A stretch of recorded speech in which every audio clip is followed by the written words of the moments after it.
What's up, guys? Austin Alford here. I'm from Mount Sterling, Kentucky. I'm 29. I've been racing since I was 5, but I still train online with the Moto Academy.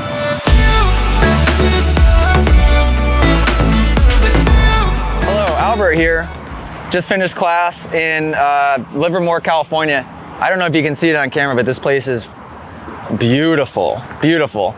And there's like restaurants 30 seconds away, which is super convenient usually. And there's a cell phone tower right here. So we had service at the track. That never happens. Quick reminder, if you guys want to train online, make sure you head to the motoacademy.com, sign up for the club so you guys can get kind of like what's going on in this video, except even more hands-on. You can send your riding footage in for analyzation for myself and Jet Lawrence, all types of cool stuff.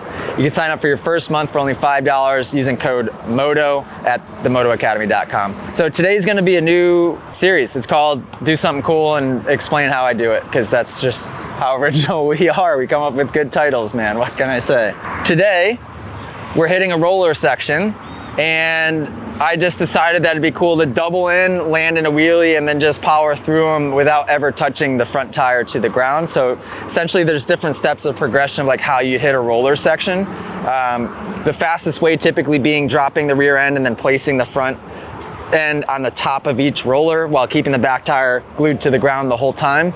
This is basically an extension of that, and I'm just never touching the front tire. Now, is it faster? Absolutely not, but it's cool. So I'm just gonna do something cool and explain to you guys to the best of my ability how I do something that's like sort of high level. All right, so first thing I do is I just make sure that I'm in a tall enough gear to where I don't run out of gear and don't have to shift. That's pretty much the most important thing coming into these things. Second thing, to make sure that I maintain the wheelie, I don't come in as fast as I normally would if I were to roll and pump through all of them. So I come in a little bit more reserved speed-wise, and I pop in to the double so that I'm probably going, I don't know, 35 miles an hour instead of 45 miles an hour. That just helps me keep the front end up without running out of power in that gear. Once I land the double in the wheelie, I have a finger on the clutch, and I use the clutch every time I go up the roller with each tire just to make sure that the wheelie is in the perfect height. Too low and I'm gonna drop the front end, too high and I'm gonna loop out. So I use the clutch to just modulate that. I do not use the rear brake. I don't use the rear brake, although I probably could keep a foot there just to be safe. The reason I don't keep a foot there in this specific situation is because I'm really dropping my heels and trying to use my ankle flexion to absorb and suck that bike up to me the best I can. The idea is once you jump in and land in the wheelie, I don't want that back tire to leave the ground again. So I'm using my body, my legs as much as I can, letting that bike come to and from me while modulating the clutch to keep that front end at the perfect height. This takes practice, this takes confidence, but this is a perfect section to do that in because these rollers are pretty forgiving. So you could drop the front end at any point and be fine. I've been able to build on this, and I can actually tire tap and wheelie all the way through a set of like supercross whoops, which is really dangerous because if you drop the front end where you don't mean to in supercross whoops, you're gonna have some issues. But here, I can drop the front end anywhere. Your biggest risk would be looping out completely, but that's why I keep that finger on the clutch at all times. Another big thing you want to do is when you're wheeling, when you're tire tapping, you want to make sure that your head is really far forward. So what you'll notice is as I'm doing my wheelie, I'm not leaning back and falling into the motorcycle as I wheelie. I'm fighting to keep that head forward the entire time. What that does is it makes it so that I don't compress the rear end too much and then unload myself kind of into an endo. This is a safe section where, again, that pretty likely would not happen, but it's just a good habit to keep your head forward, really far forward when you're tire tapping or when you're wheeling any type of whoop obstacle like this.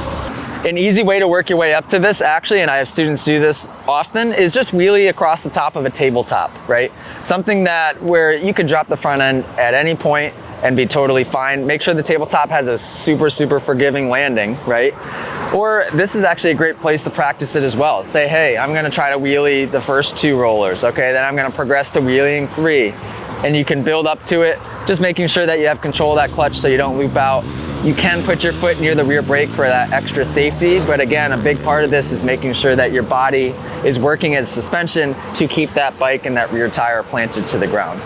The only thing I struggled with on this particular bike, it was a Husky 350, is I was stuck right in between 3rd and 4th gear. Fourth gear was lugging a little bit too much. Third gear was almost revved out. So that was part of the reason I had to come in extra slow just to make sure I wouldn't run out of that gear. So there you have it, guys. This week's episode of Do Something Cool and Try to Explain It. This is gonna be a series of me doing things that are pretty high level, and I think that most people would not be able to explain them at all, but if anybody can try to sit here and tell you guys how to do something super high level, I guess it's me. Work your way up to it. Humble brag.